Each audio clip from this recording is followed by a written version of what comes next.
देखो मुहर्रमुल हराम जहाँ इस्लामी नया साल है, मुहर्रम का महीना जब भी आता है बहुत सारी यादें लेकर आता है, क्योंकि इस महीने में इमाम आली मकाम, इमाम तिश्ना काम, इमाम हुसैन रदी अल्लाह तआला अन्हु और इनके रुफ़क़ा के साथ जो करबला के मैदान में वाक़यात हुए वो हर मुसलमान के दिल को ज़ख्मी कर देते हैं, अफसरदा कर देते हैं। और सिर्फ आशूरा के दिन यही एक वाक़या नहीं बल्कि और भी बहुत सारे हिस्टोरिकल वाक़यात हुए। लेकिन इसी महीने की जो पहली तारीख़ है हमें एक और अजीम हस्ती की याद दिलाती है, और वो हस्ती कौन है कि जिनके ईमान लाने की दुआ नबी पाक ने फरमाई, यानी अल्लाह से मांगा है कि या अल्लाह इनको ईमान की दौलत नसीब कर दे। हज़रत उमर रदी अल्लाह तआला अन्हु अजीम सहाबी हैं, दुनिया में आपका नाम मुबारक उमर है और आसमानों में आपको फारूक के नाम से पहचाना जाता है। आसमानी किताब तौरात शरीफ में आपका नाम मंतिकुल हक यानी हक बात कहने वाले के नाम से लिखा हुआ है। इंजील शरीफ में आपका नाम नाम काफ़ी है। जन्नत में आपका नाम अक़दस सिराज होगा।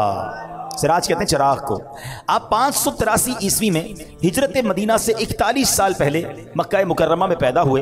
प्यारे आका अलैहिस्सलाम के ऐलान नबूवत के छठे साल 614 ईस्वी में आपने इस्लाम कबूल किया। प्यारे आका अलैहिस्सलाम ने आपके इस्लाम लाने के लिए दुआ फरमाई, इसलिए आपको मुराद रसूल कहते हैं। अब आओ आला हज़रत का वो शेर समझ लो, कई बार सुना होगा ना। आला हज़रत कहते हैं हुजूर का दिल जो है ना, आका जो है जब इन बदबख्तों को देखते थे, बेईमानों को देखते थे, नारी कहते हैं जहन्नम में जाने वाले, इन नारियों को देखते थे, आका का दिल बहुत दुखता था क्योंकि बहुत जुल्म होता था मुसलमानों पर।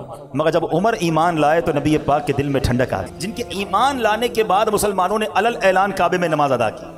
प्यारे आका ने उन्हें अपना वजीर बनाया। नबी पाक के साथ तमाम गज़वात में, तमाम मामलात में मुशीर रहे, नबी पाक के वजीर रहे, प्यारे आका के साथ तमाम स्ट्रेटजी प्लानिंग में शामिल रहे। और फिर उसके बाद 13 सने हिजरी व मुताबिक 634 ईस्वी यानी 53 साल की उम्र मुबारक में आप मुसलमानों के दूसरे खलीफा बने। और 24 हिजरी व मुताबिक 643 ईस्वी में मस्जिद नबवी शरीफ में नमाज फजर पढ़ाते हुए एक बदबख्त ने आप पर खंजर से हमला किया, जिससे आप जख्मी हो गए और मदीना मुनव्वरा में शहादत हुई। आपकी नमाज जनाजा हजरत सुहेब रदी अल्लाह तआला ने पढ़ाई और सुभान अल्लाह तदफीन कहाँ हुई? आए हाँ, ये बात समझो। हजरत उमर, हजरत अबू बकर की शान तो समझो। मदीने में मरना बहुत बड़ी सादत, जन्नतुल बकी में तदफीन बड़ी सादत। हमारी तो जिंदगी की तमन्ना ये है, मगर हजरत उमर की किस्मत पर हमारी जाने कुर्बान कि तदफीन भी होती है तो मेरे आका के साथ होती है। एक और इश्क वाली बात बताऊं, शहादत हुई ना, ये तमन्ना थी आपकी, हजरत उमर की दुआ है और आज तक उलमा उस दुआ को, हदीस की किताबों में दुआ है, अल्लाहुम्मा रज़ुक़ना शहादतन फ़ी सबीलिक वजअल मौती फ़ी बलदी हबीबिक। अल्लाह मुझे अपनी राह में शहादत की मौत अता फरमा और मुझे मदीने में मौत नसीब फरमा। यानी शहादत भी मांगी और मदीना भी मांगा। फजर में हमला हुआ, शहादत भी मिली और मदीना भी मिला और रोज़ा रसूल भी मिला। ये दुआ बड़ी मकबूल है, मांगते रहा करो। अल्लाह हम भी दुआ मांगते, अल्लाहुम्मा रज़ुक़नी शहादतन फ़ी सबीलिक वजअल मौती फ़ी बलदी हबीबिक। अल्लाह हमें मदीने के सिवा कहीं और मौत ना देना। हजरत उमर का वास्ता मेरे मौला, मदीने में ईमान वाली, आफियत वाली, शहादत वाली मौत हम सबको नसीब फरमा। व सल्लल्लाहु तआला अला खैरि खल्क़िही मुहम्मद व आलिही व सहबिही अजमईन। एक और खूबसूरत बात, उलमा फरमाते हैं कि इंसान का जो वजूद बनता है ना, वो उसी मट्टी से बनता है कि जहाँ उसने दफन होना होता है। ठीक है ना। एक जुमला सुना होगा आपने, पहुंची वहीं पे खाक जहाँ का खमीर था। यानी जिस मट्टी से मैं और आप जिस मट्टी से बनाए गए ना, उसी जगह जाके दफन होना है। ये अल्लाह की शान है। और ऐसा होता भी है, बुजुर्ग बैठे इनसे पूछे, कोई बंदा दुनिया में पता नहीं ट्रैवल करता करता कहाँ पहुंचता, उसकी वहाँ मौत आ जाती है। लोग कहते हैं इसकी वहीं लिखी हुई थी। थोड़े दिनों पहले देखा ना आपने, $2.5 लाख देकर भी समंदर की तह में गए ना, क्योंकि मौत वहाँ लिखी थी। कुछ 28, 25 लाख दे के गए, वो बेचारे डूब गए। मौत वहाँ लिखी, जहाँ लिखी है ना वहीं आएगी, और जिस मट्टी से बनाया उसी मट्टी में तदफीन होगी। ठीक है। अब हजरत उमर और हजरत अबू बकर सिद्दीक को किस मिट्टी से बनाया गया? हाँ, ये समझो बात। उलमा कहते हैं जिस मट्टी से नबी पाक की तख्लीक हुई है ना, उसी मुबारक मट्टी से हजरत उमर और हजरत अबू बकर सिद्दीक की भी तख्लीक हुई है। बिल्कुल साथ ही है ना रोज़ा रसूल पर। यानी उसी मट्टी को, यानी अल्लाह करीम ने पहले से ही चुन लिया था इन्हें। ये नबी पाक के वो साथी हैं जो सिलेक्टेड हैं। अल्लाह की शान देखो कि अल्लाह ने इनको ये मर्तबा कैसा अता फरमाया। और सुभान अल्लाह, एक बार नबी पाक सहाबा के सामने आए, प्यार कितना था पता है नबी पाक हज़रत अबू बकर सिद्दीक और हज़रत उमर में प्यार कितना था कि एक बार नबी पाक अपने सहाबा के सामने आए, सीधे हाथ में हज़रत अबू बकर सिद्दीक का हाथ था और बाएं हाथ में हज़रत उमर फारूक रदी अल्लाह अन्हु का। आज सहाबा के सामने आए ना, कहा देख लो जैसे आज आए हैं महशर के मैदान में भी ऐसे ही आएंगे। आए क्या शान, क्या शान। हज़रत उमर की क्या बात करें, सुभान अल्लाह। अब कुछ बरकत लेने के लिए। वाकई सच्ची बात बताऊं, आज जिस हस्ती का जिक्र करने बैठे ना, स्पीचलेस हो जाता है इंसान, अल्फाज ही नहीं है हमारे पास। उनकी हम क्या शान बयान करें, हमारी औकात ही नहीं है, मगर बरकत लेने के लिए कहते हैं ना, नेक लोगों का जिक्र करो तो रहमतें नाजिल होती हैं। हम इस नीयत से हज़रत उमर का जिक्र कर रहे हैं कि हम पर भी रहमतें बरस जाएं, और शायद उनकी सीरत से मैं और आप कुछ सीख कर आज खड़े हो जाएं। हज़रत उमर के बारे में आता है कि एक बार नबी पाक अलैहिस्सलाम किसी मामले में फ़िक्रमंद थे, तो फारूक आज़म ने अर्ज़ किया कि हुजूर, फ़िक्र की क्या बात है, अल्लाह पाक आपके साथ है, फरिश्ते आपके साथ हैं, हज़रत जबरील आपके साथ हैं, हज़रत मीकाईल अलैहिस्सलाम आपके साथ हैं, हज़रत अबू बकर आपके साथ हैं, मैं भी आपके हाज़िर खिदमत हूँ, सारे मुसलमान आपके साथ हैं। तसल्ली देने के लिए हज़रत उमर ने नबी पाक को ये अल्फाज कहे। ये अल्फाज बारगाह इलाही में कैसे मकबूल हुए कि कुरान पाक की आयत नाजिल होती है। हज़रत उमर की शान ये है, आप बात करते थे, मशवरा देते थे, कुरान नाजिल होता था। अब सुने क्या कुरान की आयत नाजिल हुई, फ़इन्नल्लाह हुवा मौलाहु व जिब्रीलु व सालिहुल मुमिनीन, तो बेशक अल्लाह खुद उनका मददगार है और जिब्रील और नेक ईमान वाले। इमाम जलालुद्दीन सुयूती शाफ़िई रहमतुल्लाहि तआला अलैह इस आयत की तफसीर में फरमाते हैं, सालिहुल मुमिनीन अबू बकर व उमर, कहते इस आयत में जो नेक मोमिन की तरफ इशारा है ना, इससे मुराद सिद्दीक़ अकबर हैं और उमर फारूक आज़म है। यानी कुरान ने इनको साले मोमिन फरमाया, और इन्होंने नबी पाक से जो अर्ज किया, अल्लाह ने कुरान की आयत नाजिल फरमा दी। सुभान अल्लाह। हदीस पाक की मशहूर किताब तिरमिज़ी, उसमें रिवायत है कि जब ये हुक्म नाजिल हुआ कि अल्लाह पाक के प्यारे हबीब अलैहिस्सलाम की बारगाह में जब मुसलमान गुफ्तगू करें तो आवाज़ पस्त रखें, अपनी आवाज़ को ऊंचा न करें, वरना तुम्हारे अमाल, तुम्हारी नमाजें, तुम्हारे रोज़े, तुम्हारे हज बर्बाद होने का अंदेशा है। अब जब ये हुक्म नाजिल हुआ ना, तो हज़रत अबू बकर सिद्दीक़, हज़रत उमर फारूक रज़ियल्लाहु तआला अन्हु ने बहुत ज़्यादा एहतियात करना शुरू कर दी। हज़रत उमर तो इतनी माइनर आवाज़ में, इतनी हल्की आवाज़ में बात करते थे कि नबी पाक अलैहिस्सलाम को दोबारा पूछना पड़ता था, उमर क्या कहा तुमने, क्योंकि वो बहुत अपनी आवाज़ को हल्का रखते थे। अच्छा, अदब का तकाजा था, धीमी आवाज़ में बात कर रहे हैं, कुरान पाक की आयत नाजिल होती है। अब सुनो कुरान क्या कहे, इन्नल्लज़ीना यग़ुद्दूना अस्वातहुम इंदा रसूलिल्लाह, कुरान कहता है बेशक जो लोग अल्लाह के रसूल के पास अपनी आवाज़ें नीची रखते हैं, उलाइकल्लज़ीना इम्तहनल्लाहु क़ुलूबहुम लित्तक़वा, यही वो लोग हैं जिनके दिलों को अल्लाह ने परहेज़गारी के लिए परख लिया है। फिर आगे इनाम क्या उनके लिए, लहुम मग़फ़िरतुन व अज्रुन अज़ीम, उनके लिए बख्शिश और बड़ा सवाब है। वो सहाबाए किराम जो नीचा रखते थे, हज़रत अबू बकर सिद्दीक़ और उमर फारूक आज़म हैं, तो गोया इस आयत में बताया गया कि अल्लाह ने इनके दिल तकवा और परहेज़गारी के लिए परख लिए हैं, इनके लिए आखिरत में बख्शिश सवाब है। सुभान अल्लाह, सुभान अल्लाह। तो ये है हज़रत उमर फारूक। अच्छा, अब हज़रत उमर फारूक की जो शान है ना, बहुत सारी शानें हैं, उसमें एक बड़ी कमाल की आपकी ख़ास बात यह है कि आप जो है ना, आपके साथ कुरान की बड़ी मुवाफ़िक़त आती है। यानी आप नबी पाक की बारगाह में कोई अर्ज़ करते, मशवरा देते और अल्लाह उसका हुक्म नाजिल कर देता। उलमा फरमाते ऐसी 20 के करीब आयतें हैं जो हज़रत उमर ने अर्ज़ की और कुरान में वो आयत नाजिल हो गई। अब मैं 2-3 बातें इंशाल्लाह उस बारे में अर्ज़ करता हूँ। उसमें क्या हुआ कि एक बार नबी पाक की बारगाह में उमर आते हैं, कहते हुजूर ये जो मकाम इब्राहिम है, मकाम इब्राहिम पता है ना, वो पत्थर जहाँ हज़रत इब्राहिम ने खड़े होकर काबे की तामीर की, आज भी मौजूद है। अच्छा, एक बड़ी मशहूर आयत है, सबको याद होगी तकरीबन, वत्तखिज़ू मिन मकामी इब्राहिम मुसल्ला, और इब्राहिम के खड़े होने की जगह को अपनी जाए नमाज बनाओ, मुसल्ला बनाओ। ठीक है, और सारी दुनिया पढ़, जैसे तवाफ होता है क्या करते हैं, मकाम इब्राहिम पे नफल पढ़ने, वहाँ नहीं मिलती जगह तो कहीं और पढ़ते हैं, मगर लोग चाहते हैं उसके करीब पढ़ें। मगर आपको पता है हुक्म कैसे आया, हज़रत उमर ने एक बार नबी पाक से अर्ज़ किया, हुजूर क्या ऐसा नहीं हो सकता कि हम इब्राहिम अलैहिस्सलाम के जो मकाम है, मकाम इब्राहिम को मुसल्ला बना लें।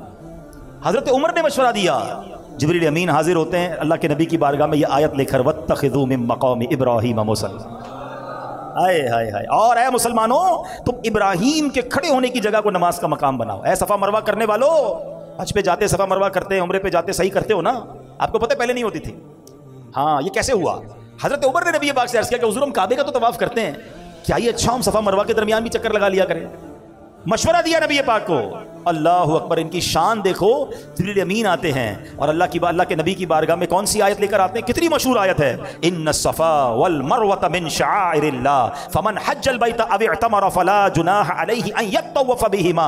कुरान कहता है बेशक सफ़ा और मरवा अल्लाह की निशानियों में से है, जो इस घर का हज और उम्रा करे इस पर कुछ गुनाह नहीं कि इन दोनों के चक्कर लगाए। अल्लाह अकबर, ये मशवरा था फारूक आज़म का और कुरान की आयत नाजिल हो जाती।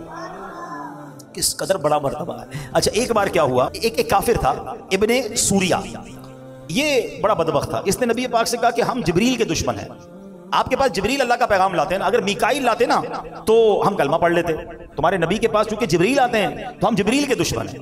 अब बड़ी अजीब सी बात की, तो हज़रत उमर ने उसको जवाब क्या दिया, जरा मजे की बात सुनिएगा। हज़रत उमर ने जब ये सुना ना कि ये जिब्रील के दुश्मनी की बातें कर रहा है, तो हज़रत उमर ने क्या कहा, मन काना अदुव्वन लिल्लाहि व मलाइकती व रुसुलिही व जिब्रीला व मीकाला फ इन्नल्लाह अदुव्वुन लिल काफिरीन। आपने उसको जवाब दे दिया, अपनी तरफ से जवाब दे दिया। हजरत उमर ने इस काफिर को जवाब दिया।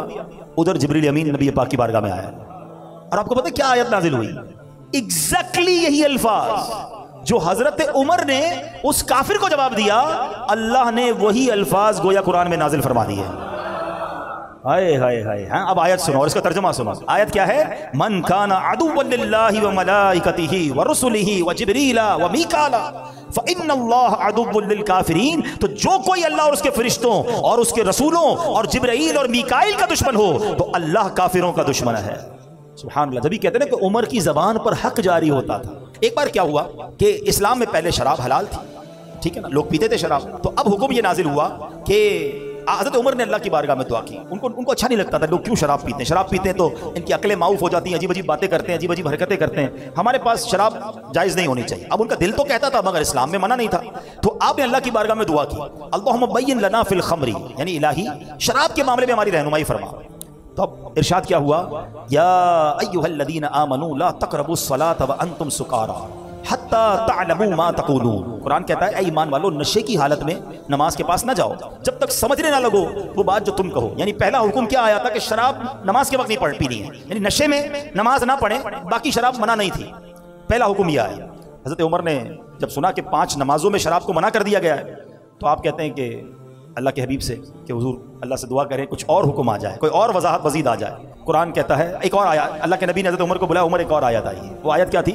यसअलूनका अनिल खम्रि वल मैसिर कुल फीहिमा इस्मुन कबीर। तर्जमा क्या है? आपसे शराब और जुए के मुतालिक सवाल करते हैं, तुम फरमा दो इन दोनों में कबीरा गुनाह है। अब इस आयत में शराब की बुराई तो बयान की गई, मुकम्मल तौर पर हराम नहीं करार दिया। नबी पाक ने बुलाया उमर को, उमर ये आयत आई है। तो हज़रत उमर ने फिर दुआ की, या अल्लाह और वजाहत फरमा दे, अल्लाह और हुक्म नाजिल फरमा है। तमन्ना देखो और कनेक्शन देखो। जिब्रील अमीन फिर आते हैं। अब आयत क्या आई? या अय्युहल्लज़ीना आमनू इन्नमल खम्रु वल मैसिरु वल अंसाबु वल अज़लामु रिज्सुम मिन अमलिश शैतान फज्तनिबूहु लअल्लकुम तुफ्लिहून। नबी पाक ने हज़रत उमर को फिर बुलाया, ए उमर आओ, रब का नया पैगाम आया है, एक और हुक्म आया है। अब ये आयत नाजिल हुई, इसका माना क्या है?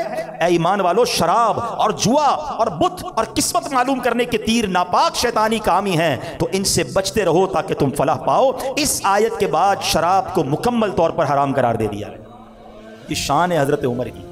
रियलाइज तो करो कि कयामत तक कुरान की तिलावत होती रहेगी और जब जब इन आयतों की तिलावत होती रहेगी, सुभान अल्लाह, अज़मत उमर फारूक का ऐलान होता रहेगा।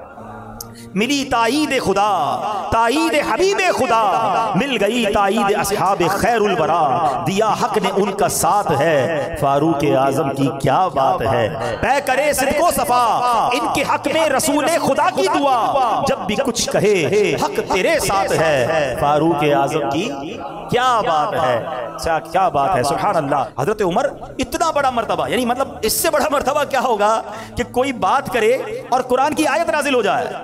मगर हजरत उमर का अल्लाह अकबर खौफे खुदा और कुरान पढ़ने का अंदाज ऐसा था कि एक बार हजरत उमर नमाज फजर पढ़ा रहे थे। कुरान मैं भी पढ़ता हूँ, आप भी पढ़ते हैं, सुनते हैं, हम सब सुनते हैं। हजरत उमर नमाज फजर पढ़ा रहे और आयत नंबर सूरह यूसुफ की आयत नंबर 84 पर पहुंचे। तो आयत क्या थी? वबयद्दत ऐनाहु मिनल हुज़्नि फहुव क़वीम। और याकूब की आंखें गम से सफेद हो गईं, वो अपना गम बर्दाश्त करते रहे। हजरत उमर जमात करा रहे हैं, इमाम है। जब ये आयत पर पहुंचे ना, इतना रोए, इतना रोए, रोते रोते रहे, काफी देर हो गई। फिर बहुत देर के बाद आपने रुकू फरमाया। कुरान इनके दिल पर असर करता था। एक बार हजरत हसन से रिवायत है कि हजरत उमर फारूक ने तिलावत की सूरह तूर की आयत नंबर 7 और 8। आयत क्या थी? इन अज़ाब रब्बिका लवाक़िअ मा लहू मिन दाफ़िअ। बेशक तेरे रब का अजाब जरूर वाक़े होने वाला है, इसे कोई टालने वाला नहीं। आप पर ऐसी रिक्कत तारी हुई, ऐसा खौफ खुदा तारी हुआ कि 20 दिन तक आपकी ये कैफियत रही। तो उमर के बारे में आता, इतना खौफ खुदा में रोते थे कि आपके चेहरे पर 2 सियाह लकीरें पड़ गई थी। तन्हाई में जाकर एक बार एक सहाबी ने देखा हजरत उमर अपने आप को कोड़ा मार कर कह रहे हैं, ए उमर खत्ताब के बेटे, तुम और अमीरुल मोमिनीन, अल्लाह से डर। अल्लाह अकबर, कतई जन्नती है। आका फरमा रहे, अच्छा सुनो, मर्तबा ये है कि मैं और आप शैतान से डरते हैं, अल्लाह शैतान के वारों से महफूज फरमाए, हमारी हिफाजत फरमाए। हजरत उमर के बारे में नबी पाक फरमाते हैं, जिसका मजमून है कि उमर जिस गली से गुजर जाए उधर से शैतान नहीं गुजरता है। शैतान डरता था हजरत उमर से, ऐसी शख्सियत। मगर खौफ खुदा है, रिक्कत है, आंसू हैं, सजदे हैं, आजजी है, इनकिसारी है। और हम हैं कि गुनाहों का अंबार है मगर कोई खौफ खुदा नहीं, तिलावत कुरान करने का टाइम ही नहीं है। नहीं करो मेरे प्यारे इस्लाम में ऐसा। कुरान से दोस्ती कर लो। आज हजरत उमर की बात हुई, हजरत उमर और कुरान का बड़ा गहरा ताल्लुक है। हजरत उमर की तो इब्तिदाई कुरान है ना, आप मुसलमान कैसे हुए? क्या पढ़कर? बदला कैसा दिन? कुरान पढ़कर। यानी आपको स्टार्ट ही कुरान से मिला, और उसके बाद कुरान से उनकी ऐसी दोस्ती हो गई कि आप तो मशवरा देते थे तो कुरान नाजिल हो जाता था, हैं? कुरान पढ़ते तो आंसू जारी हो जाते थे। अल्लाह अकबर। तो हमें हजरत उमर की सीरत से ये भी सीखना है कि हमें अपने गुनाहों से तौबा भी करनी है, अपने अंदर खौफ खुदा भी लाना है, अच्छी सोहबत भी अपनानी है, और कुरान पाबंदी से पढ़ना है। तो इंशाल्लाह नीयत करें कि रोज़ाना कुछ ना कुछ कुरान पढ़ेंगे इंशाल्लाह। दावत इस्लामी कमाल की तहरीक, जहाँ बहुत सारे कारनामे दावत इस्लामी के हैं, वहाँ कुरान को घर घर पहुँचाने का, तालीम कुरान को आम करने का जो काम दावत इस्लामी कर रही है, मैं नहीं समझता इसकी मिसाल दुनिया में आपको कहीं मिले। 7,000 के करीब मदरसे, 4 लाख के करीब बच्चे और बच्चियाँ फ्री ऑफ चार्ज कुरान पढ़ रहे हैं, 1 लाख से ज़्यादा हाफिज़ कुरान बना दिए, और उसके बाद माशाल्लाह ऑनलाइन फैज़ान ऑनलाइन एकेडमी बना दी कि जनाब कोई मदरसे में नहीं आ सकता तो जनाब वो घर बैठे ऑनलाइन कुरान पढ़ ले। बहनें पढ़ना चाहती हैं, बच्चे पढ़ना चाहते हैं, सब ऑनलाइन पढ़ लें। अच्छा, मदरसे का नाम जब भी सुनते थे ना तो ये आता है बच्चों का मदरसा, तो बुजुर्ग कहते हैं हम किधर कुरान पढ़ेंगे, हम बच्चों के साथ जाकर पढ़ेंगे, शर्म आएगी। उनकी शर्म और झिझक दूर करने के लिए दावत इस्लामी ने सारी दुनिया में मदरसतुल मदीना बालिगान बना दिए। चले भाई बच्चे नहीं आएंगे, सिर्फ बड़े आएंगे, इशा के बाद आ जाएं। हर मस्जिद में माशाल्लाह मैं कहूँ तो हजारों मस्जिदों में रोजाना मदरसतुल मदीना बालिगान लग रहा है। बुजुर्ग आते हैं, नौजवान आते हैं, अपने मखारिज ठीक करते हैं। तो कितना खूबसूरत सिस्टम दावत इस्लामी ने डेवलप किया। अच्छा, कुरान पढ़ने के साथ समझना भी है, तफसीर कुरान, सुभान अल्लाह, ऐसी तफसीर कुरान हमें दे दी दावत इस्लामी ने जो बड़ी आसान उर्दू में है। किबला मुफ्ती कासिम साहब ने सरातुल जिनान तफसीर कुरान लिख दी। अच्छा, वो तफसीर 10 जिल्दों में है, शायद 7-8 हज़ार रुपये उसकी कीमत होगी। तो कोई कहे यार 6-7 हज़ार रुपये किधर खर्च करूं? अच्छा, वैसे हर चीज़ खर्च करेंगे, कुरान के नाम पर, तफसीर के नाम पर नहीं करते। हमने उनका भी बहाना खत्म किया, हमने वही तफसीर एप्लीकेशन में फ्री दे दी। चले मोबाइल में फ्री डाउनलोड कर लें, मोबाइल में पढ़ लें। अच्छा, अब लोग कहते हैं पढ़ने में सुस्ती होती है, पढ़ना सही नहीं आता, और आसान कर दिया, वो पूरी तफसीर ऑडियो में हमने दे दी कि चलो पढ़ नहीं सकते सुन तो लो, वो भी फ्री में डाउनलोड कर लो। अब इतने सारे स्टेप दावत इस्लामी ने हमारे लिए कर दिए, अब फिर भी हम ना कुरान पढ़ें, हम कुरान ना समझें, तो फिर कसूर किसका? यकीनन हमारा। नियत करें इंशाअल्लाह अब कुरान से पक्की दोस्ती करेंगे, इंशाअल्लाह रोज़ाना कुरान पाक पढ़ेंगे। अल्लाह मुझे और आपको फैज़ान फ़ारूक आज़म नसीब फरमाए।